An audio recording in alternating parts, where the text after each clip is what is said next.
नमस्कार। मनी गुरु के इस खास पेशकश में आप सभी का स्वागत है। मैं हूं स्वाति रायना।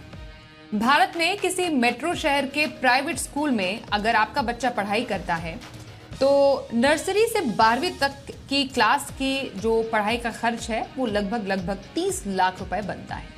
वहीं अगर आप कॉलेज या फिर प्रोफेशनल डिग्री कोर्स में अपने बच्चे को पढ़ाते हैं तो कम से कम 1 करोड़ तक तो खर्चा या तो होगा या तो आने वाले समय में हो जाएगा। कहने का मतलब यह है कि पढ़ाई का खर्च दिन ब दिन बढ़ता जा रहा है और अगर आंकड़ों की तरफ नजर डालें तो 10 से 12% तक तो आने वाले सालों में प्रति साल पढ़ाई का खर्च बढ़ता ही रहेगा। इसको हम एजुकेशन इन्फ्लेशन कहते हैं। तो कैसे आपको करनी है, इससे निपटने की तैयारी, इसी पर रहने वाली है आज की खास चर्चा। हमारे साथ 2 खास मेहमान हैं, उनका परिचय करा देते हैं। अमित कुकरेजा, फाउंडर amitkukareja.com और नीलाभ सान्याल, CEO Kuvera.in। अमित और नीलाभ दोनों का स्वागत करते हैं हम आज मनी गुरु के इस खास पेशकश में। और पढ़ाई बहुत महंगी हो गई है। बेसिकली बच्चे की परवरिश का जो खर्च है, ना सिर्फ पढ़ाई पर पढ़ाई के अलावा भी जो खर्च होता है बच्चे पर, खासतौर पर जो मेट्रो शहर में लोग रहते हैं, हम अगर एक एस्पेक्ट ही अभी फिलहाल लें, वो काफी ज्यादा बढ़ता जा रहा है और हम में से कई लोग इससे इत्तेफाक भी रखते होंगे।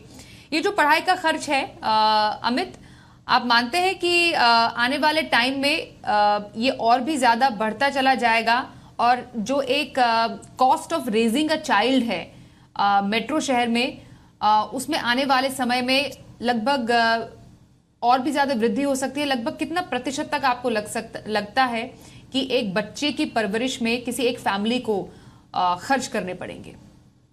Hi Swati, so first of all, thank you for having me on the show. देखिए, ये जो पढ़ाई का एक्सपेंस है और मेडिकल एक्सपेंस, इन दोनों में हाईएस्ट इन्फ्लेशन नोटिस किया गया है। मैं क्रूड ऑयल की बात नहीं कर रहा हूँ, क्रूड ऑयल को हम बिल्कुल साइड में रख देते हैं।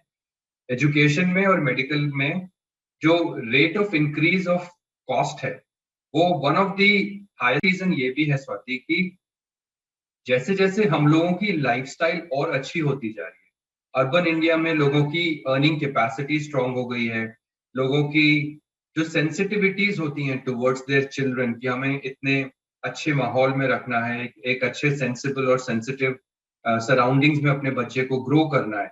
जितना आपका टेस्ट ऑफ लिविंग रिफाइन होता जाएगा, उतनी आपकी कॉस्ट ऑफ एजुकेशन और भी बढ़ती जाए।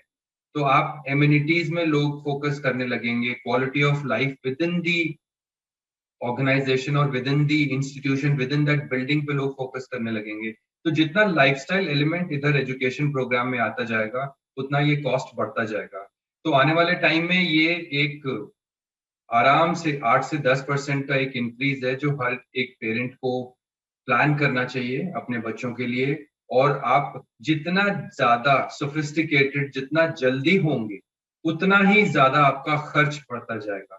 तो थोड़ा सा बैलेंस बना के रखिएगा, क्योंकि देखिए, आप अपने बच्चे को प्रोटेक्ट करना चाहते हैं, इस इंटरेस्ट से हर कोई सहमत है और हर कोई चाहता है कि वो हो, लेकिन उसको आप इतना भी प्रोटेक्ट ना कीजिए कि वो कल को अपनी स्ट्रगल खुद नहीं फेस कर पाए।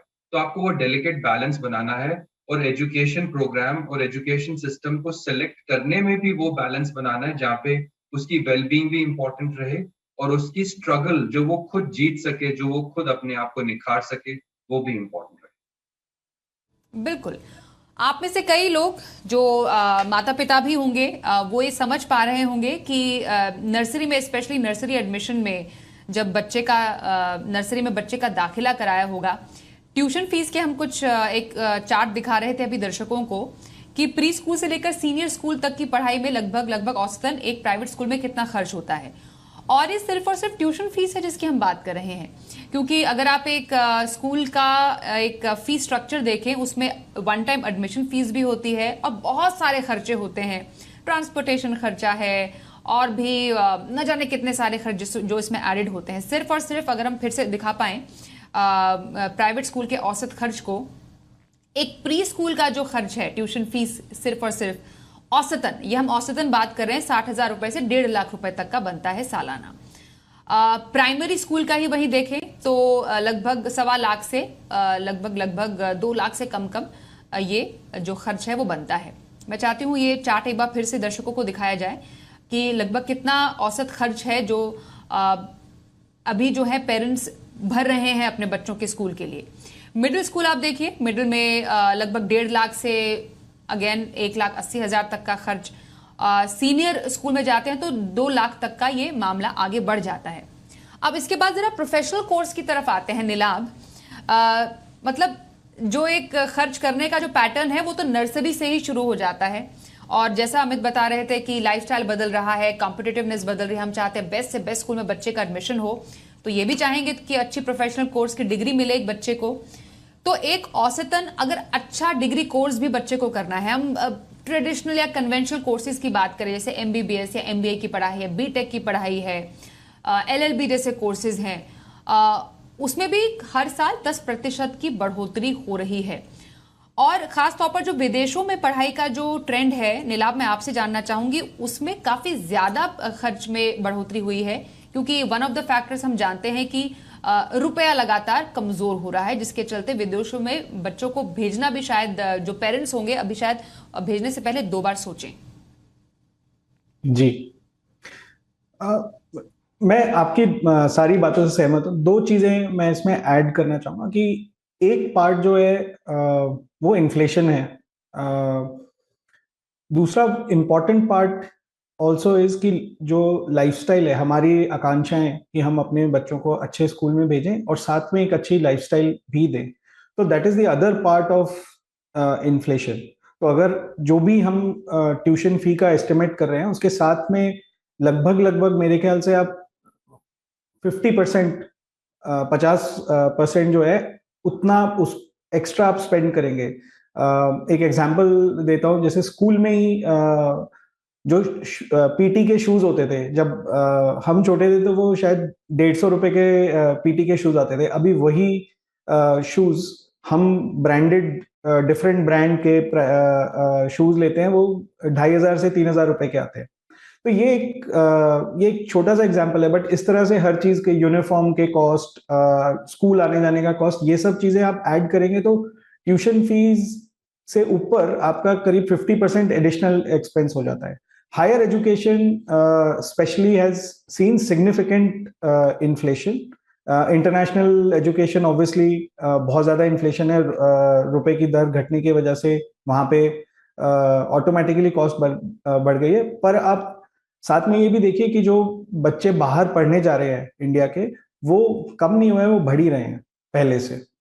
तो हमारी purchasing power at a global level काफी बढ़ गई है। तो इसमें कोई दो राय नहीं है कि कॉस्ट बहुत ज्यादा है, पर इसको अगर आप पहले से प्लानिंग करें, देखिए टोटल मिला के डिपेंडिंग ऑन आप कहाँ तक अपने बच्चों के लिए प्रोवाइड करना चाहते हैं, ये 20 से 25 साल की रेंज में आपको ये एजुकेशनल एक्सपेंस जो है अपने बच्चों के लिए बेयर करना होगा। अगर 2 बच्चे हैं तो 2 बच्चों के लिए बेयर करना होगा, एंड सो ऑन, राइट।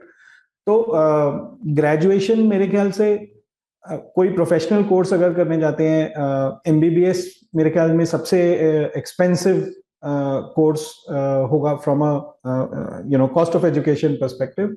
पर अगर आप इंजीनियरिंग वगैरह देखेंगे तो भी 2.5 लाख से लेके 10 लाख पर एनम तक की रेंज रहेगी, डिपेंडिंग ऑन प्राइवेट कॉलेज है, किस तरह का स्कूल है वगैरह वगैरह। साथ में एडिशनल एक्सपेंसेस जो होंगे वो हॉस्टल फीस साथ में होगा। फिर अगर आप पहले बच्चों को कोचिंग के लिए भेजते हैं ताकि वो इंजीनियरिंग की तैयारी कर सकें, कॉम्पिटिटिव एग्जाम में बैठ सकें। सिमिलरली हायर एजुकेशन में पोस्ट ग्रेजुएशन अगर देखने जाते हैं MBA के लिए, तो जब हम लोगों ने अपना MBA किया था, मेरे ख्याल से हमारी टोटल कोर्स फी साल की 2 लाख रुपए होती थी, जो कि अब बढ़ के मेरे ख्याल से 10 या 12 लाख हो गई है। बट ये भी प्रीमियर B स्कूल की मैं बात कर रहा हूँ, दूसरे स्कूल्स में जाएंगे तो शायद और इससे ज्यादा फी होगी। तो definitely there has been inflation, but हमारी परचेजिंग पावर साथ में काफी बढ़ गई है। लेकिन एज पेरेंट्स हमारी रिस्पॉन्सिबिलिटी, अगर हम इस रिस्पॉन्सिबिलिटी को ठीक से अपनी सारी महत्वाकांक्षाओं के साथ वो करना चाहते हैं, तो हम we should start planning as soon as possible. 20 साल से 25 साल की आपको प्लानिंग करनी है। 20-25 साल की प्लानिंग करना जरूरी है। कुछ रियल लाइफ एग्जाम्पल से हम अपने इर्द गिर्द, अपने खुद के एग्जाम्पल से हम समझ सकते हैं कि पढ़ाई का खर्च कितना ज़्यादा बढ़ता जा रहा है। अमित, क्या नर्सरी से, एक तो जो स्कूल की पढ़ाई होती है 12-14 साल का जो एक पूरा टाइम है जो बच्चा स्कूल में बिताता है, उसके लिए प्लानिंग कैसी हो पेरेंट्स की, और आपको लगता है कि हायर एजुकेशन के लिए स्पेशल प्लानिंग पेरेंट्स को करनी चाहिए, कीपिंग इन माइंड कि आज से मानिए कई सालों के बाद, या जिस पेरेंट ने बिल्कुल भी प्लानिंग नहीं की और बच्चा अभी आज से 1, 2 या 3 साल के बाद कहीं बाहर पढ़ने के लिए उन्हें भेजना है, या भारत में ही कहीं पर किसी बड़ी यूनिवर्सिटी में उन्हें पोस्ट ग्रेजुएशन या हायर एजुकेशन करानी है, वहां पर ज्यादा फोकस करने की जरूरत है। तो ये प्लानिंग का जो ये पूरा एक रोड मैप है, किस तरीके से होना चाहिए राइट फ्रॉम द बिगिनिंग, आप तैयारी कैसे करें? बाकी इसको मैं 2 प्लान्स बोलूंगा। पहला करंट प्लानिंग, दूसरा forward looking plan. Current planning में हमको ये फोकस करना है कि आज बच्चे की स्कूल एक्स्ट्रा करिकुलर एक्टिविटीज, उसकी ट्यूशन, उसकी और जो भी एक्टिविटीज हैं जिसमें रेगुलर मंथली एक्सपेंस है या वीकली एक्सपेंस है या क्वार्टरली एक्सपेंस है, वो हम कैसे फंड कर रहे हैं। जो कि एक बहुत ही सिंपल एक्सरसाइज है। अगर आप लोगों की एक रेगुलर सैलरी है और अगर आप डबल इनकम फैमिली के हैं या सिंगल इनकम फैमिली के हैं और वो सैलरी रेगुलर है, जॉब सिक्योर है, अर्निंग मेंबर को कोई रिस्क नहीं है, कोई थ्रेट नहीं है, तो वो मंथली जो बजट होता है या जो एनुअल बजट होता है उसकी जो एस्टिमेशन होती है, उसकी प्लानिंग में ये एक्सरसाइज हो जाती है। अगर आपके पास फाइनेंशियल एडवाइजर है तो आप जो एनुअल 12 मंथ प्लानिंग कैलेंडर बनाते हैं उसमें बजट के हिसाब से अपना कैश फ्लो सेट कर देते हैं। ये तो हो गया करंट प्लानिंग। लेकिन जो सबसे बड़ा एंगल होता है स्वाति, वो होता है फॉरवर्ड लुकिंग प्लानिंग। तो सबसे पहले आपको ये देखना है कि जिस एजुकेशन प्लान को आप कराना चाहते हैं, अपने बेटे को कराना है या बेटी को कराना चाहते हैं, उसकी आज कॉस्ट क्या है, और उसमें आप अगर इन्फ्लेशन लगाएं तो उसकी फ्यूचर कॉस्ट क्या है। तो आपका बच्चा आज सपोज 5 साल का है, आप उसको 18 साल में कॉलेज भेजना चाहते हैं, तो 13 साल के बाद अगर 10% की इन्फ्लेशन लगाएं और आज उसका एजुकेशन प्रोग्राम 50 लाख रुपए कॉस्ट करता है, तो 10% की इन्फ्लेशन से वो 13 साल के बाद कितना कॉस्ट करेगा। तो सबसे पहले आप उस प्रोग्राम की फ्यूचर कॉस्ट कैलकुलेट कीजिए। उसके बाद आप देखिए कि क्या आपके पास कोई इन्वेस्टमेंट्स हैं जो आपने बच्चे के लिए अलग की हुई हैं। अगर की हुई हैं तो क्या वो 50 लाख से कम है या ज्यादा है। अगर कम है तो आप डिफरेंस को ब्रिज करते हुए मंथली एसआईपी या मंथली इन्वेस्टमेंट शुरू करेंगे, और अगर ज्यादा है या उतना ही है तो आप उसको परफॉर्मेंस के लिए रिव्यू करेंगे। ये तो बहुत सिंपल सा प्लानिंग का पार्ट हो गया। कॉम्प्लेक्सिटी आती है जब आपके पास वो पैसा नहीं होता है। कॉम्प्लेक्सिटी आती है जब आपको पता ही नहीं होता कि वो एजुकेशन प्रोग्राम किस रेट से इसकी इन्फ्लेशन है, और वो एजुकेशन प्रोग्राम अगर इंडिया के बाहर है तो उस कंट्री का करेंसी और इंडिया का रुपी का रिलेशनशिप क्या है। तो उसको सिंप्लीफाई करने के लिए आप पहले तो फ्यूचर कॉस्ट उसकी निकालिए, फिर उस फ्यूचर कॉस्ट को फंड करने के लिए एसआईपी कैलकुलेट कीजिए। एसआईपी का मतलब ये नहीं है कि आप मार्केट बेस्ड इन्वेस्टमेंट्स ही करें। मैं कहता हूँ एक सिंपल इन्वेस्टमेंट प्लान कैलकुलेट कीजिए, चाहे वो रिकरिंग डिपॉजिट के थ्रू हो, चाहे वो डेट फंड के थ्रू हो, चाहे वो इक्विटी फंड के थ्रू हो। वो आपको अमाउंट मिल जाएगा मंथली जो आपको इन्वेस्ट करना है, जो आपको उस फ्यूचर कॉस्ट तक पहुंचाएगा 13 साल में या 12 साल में या जो भी वो होराइजन है। आपको होराइजन पता होना चाहिए, आपको रेट ऑफ रिटर्न पता होना चाहिए, आपको कैलकुलेशन का फॉर्मूला पता होना चाहिए, आपको एजुकेशन प्लान की करंट कॉस्ट पता होनी चाहिए, आपको इन्फ्लेशन पता होनी चाहिए उस प्रोग्राम की, और उससे आप फ्यूचर कॉस्ट कैलकुलेट करेंगे। उसी के बेसिस पे आप एसआईपी कैलकुलेट करेंगे जो आपके आरओआई पे आधारित होगी। जब इतना हो जाता है फिर आपको ये देखना है स्वाति की क्या आपकी उतनी इन्वेस्टिंग कैपेसिटी है भी कि नहीं। अगर है तो गुड न्यूज, शुरू कर देते हैं। अगर नहीं है तो क्या हम कॉस्ट को ऑप्टिमाइज करके सेविंग्स बढ़ा सकते हैं जिससे इन्वेस्टिंग बढ़ सकती है, क्या वो कर सकते हैं। और अगर वो भी नहीं है तो कोई बात नहीं स्वाति, हताश होने की बिल्कुल जरूरत नहीं है। एजुकेशन लोन नाम की भी एक चीज होती है जो talented, bright, determined, clear headed बच्चों के लिए बना है। जो बच्चे बहुत फोकस्ड हैं कि उन्हें क्या करना है, वो उस टाइम पे जो भी एक्यूमुलेशन हो जाती है उसको यूज करें, और जो नहीं हो पाती है उससे एजुकेशन लेके अपने सपने को साकार करें। तो महंगी पढ़ाई कैसे करे भरपाई, बच्चे की पढ़ाई का खर्चा उठाने के टिप्स, मतलब कैसे करे पढ़ाई की प्लानिंग, इस पर कर रहे हैं खास चर्चा। कुवेरा.in से नीलाप सान्याल हमारे साथ है और हमारे साथ है अमित कुकरेजा, उनसे हो रही है खास बातचीत। नीलाभ, अब जरा स्टेज वाइज हम थोड़ा समझते हैं। हम यूजुअली कहते हैं कि लंबे अवधि के लिए आपको इक्विटी में निवेश करना चाहिए।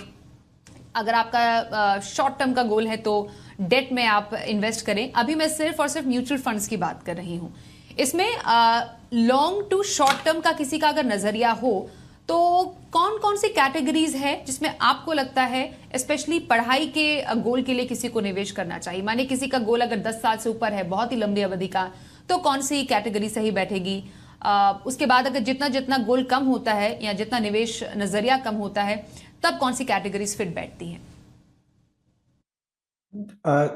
स्वाति, बहुत सही तरीके से आपने पुट किया इसको। अगर हम अपने प्लान को, जो हम इन्वेस्टमेंट रोड मैप को इस तरह से डिवाइड कर लें कि 3 से 5 साल, 5 से 10 साल, 10 साल से ज्यादा, तो हम जो उस फाइनेंशियल गोल को किस तरह से इन्वेस्ट करें, वो हम इसके हिसाब से डिसाइड कर सकते हैं। जब हमारे पास लंबा समय है, यानी 10 साल से ज्यादा के लिए अगर हम अमाउंट इन्वेस्टमेंट कर रहे हैं, तो प्राइमरीली इक्विटी में इन्वेस्ट करें, इक्विटी म्यूचुअल फंड्स के जरिए इन्वेस्ट करें। उसमें आप कंसिडर करें लार्ज कैप, स्मॉल कैप और मिड कैप भी आप उसमें, small cap and mid cap schemes भी आप उसमें कंसिडर कर सकते हैं। अगर 5 से 10 साल के लिए देख रहे हैं तो थोड़ा बायस लार्ज कैप की तरफ बढ़ाएं और मिड कैप साथ में कंसिडर कर सकते हैं। अगर 3 से 5 साल की अवधि के लिए आप सेव कर रहे हैं तो in that case primarily large cap में करें और साथ में थोड़ा अमाउंट जो है, कॉर्पस जो है, डेट फंड में भी आप इन्वेस्ट करें। मतलब debt primarily from a liquid scheme या मनी मार्केट स्कीम की तरफ मेरा इशारा है डेट से। Okay, fine. यहाँ पर अमित, आपसे मैं समझूंगी, ये तो इक्विटी मार्केट की यहाँ पर बात चल रही है, पर कुछ ऐसे हमारी स्कीम्स भी हैं जो बहुत ही ज्यादा पॉपुलर हैं, जिसमें स्पेशली बच्चों की पढ़ाई के लिए लोग बहुत ज्यादा निवेश करना पसंद करते हैं। वहां पर सेफ्टी भी है। मैं बात कर रही हूँ पब्लिक प्रोविडेंट फंड और बच्चों के लिए, बच्चियों के लिए सुकन्या समृद्धि की। क्या ये एक और तरीका हो सकता है, या अपार्ट फ्रॉम आप इक्विटी में जो आप निवेश कर रहे हैं, थोड़ा पोर्शन आप इन स्मॉल सेविंग स्कीम्स में भी निवेश करें? क्योंकि ऑल टाइम फेवरेट ये स्कीम्स हैं, just like PPF and Sukanya Samriddhi जैसी स्कीम्स। जी बिल्कुल स्वाति, जो गवर्नमेंट बैक्ड स्कीम्स होती हैं, स्मॉल सेविंग स्कीम्स होती हैं, वो एक बहुत अच्छे प्रोडक्ट्स होते हैं। मैं उनमें काफी फेथ रखता हूं और उनको रेकमेंड भी करता हूं। लेकिन ये बात जानना बहुत जरूरी है कि सिर्फ फिक्स्ड इनकम एक्सपोजर या फिक्स्ड इनकम एलोकेशन से आप अपनी मंजिल तक जल्दी नहीं पहुंच पाएंगे। और यहाँ पे जो रेट ऑफ इंटरेस्ट होते हैं, जैसे सुकन्या समृद्धि में आई थिंक 7.4 या 7.6% होगा, उसमें एक अच्छी बात यह है कि बच्चे की एज के हिसाब से उसमें विड्रॉल्स किए जा सकते हैं। लेकिन पीपीएफ में आपका 15 साल का लॉक इन होता है और उसमें बहुत ही पार्शियल विड्रॉल्स होते हैं काफी कुछ सालों के बाद। तो पीपीएफ शायद एक सूटेबल कैंडिडेट नहीं है। हालांकि from investment point of view वो एक बहुत ही अच्छा प्रोडक्ट है, लेकिन सुकन्या समृद्धि स्कीम एज के हिसाब से विड्रॉल अलाउ करती है, तो वो एक अच्छा प्रोडक्ट है। तो फिक्स्ड इनकम आप डेफिनेटली सुकन्या समृद्धि स्कीम में डालें। बाकी का बैलेंस आप एक अच्छे मल्टी कैप डेट फंड के कॉम्बिनेशन का पोर्टफोलियो बनाएं और ओवरऑल जो भी आपकी कैलकुलेशन मंथली इन्वेस्टमेंट की निकल के आ रही है उस हिसाब से, और जो आपका एक रिस्क टॉलरेंस है, आप कितनी वॉलेटिलिटी अपने पोर्टफोलियो में उस इन्वेस्टमेंट, उस गोल के लिए बर्दाश्त कर सकते हैं, उसको ध्यान में रखते हुए आप अपना एक म्यूचुअल फंड पोर्टफोलियो बनाएं और उसमें वो इन्वेस्टमेंट्स करें। म्यूचुअल फंड्स में मेरे हिसाब से बेनिफिट ये होता है कि वो ओपन एंडेड आर्किटेक्चर है, आप जब चाहे पैसा निकाल सकते हैं। स्कीम की परफॉर्मेंस अच्छी नहीं है तो आप पैसा विड्रॉ करके दूसरी अच्छी स्कीम में इन्वेस्ट कर सकते हैं। लॉक इन्स नहीं होते हैं, टैक्स सफिशिएंट होते हैं। इक्विटी में तो बहुत कम टैक्स होता है, फिक्स्ड इनकम में भी इंडेक्सेशन का एडवांटेज मिल जाता है 3 साल के बाद। तो जहाँ पे टैक्स एफिशिएंसी है और अच्छे रिटर्न्स है जो एफडी को और मार्केट इंडेक्स को बीट करते हैं, उन प्रोडक्ट्स के कॉम्बिनेशन से ये इन्वेस्टमेंट पोर्टफोलियो बनाएं और आपके ये फाइनेंशियल गोल को अचीव करने में काफी मदद करें।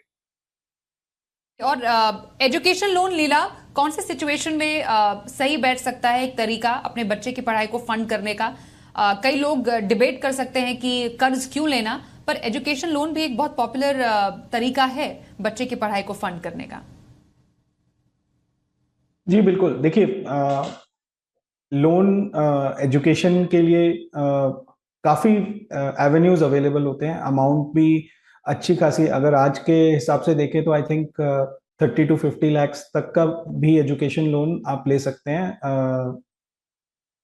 इसका यहाँ पे दो एस्पेक्ट हैं इसके। एक तो हमारी savings at that point in time, हमने मान लीजिए पूरा प्लान बनाया कि हम 10 साल के हिसाब से इन्वेस्ट कर रहे हैं और हमने सेविंग्स की, हमने अपना मैक्सिमम जो कैपेबिलिटी है उसके हिसाब से सेविंग्स की।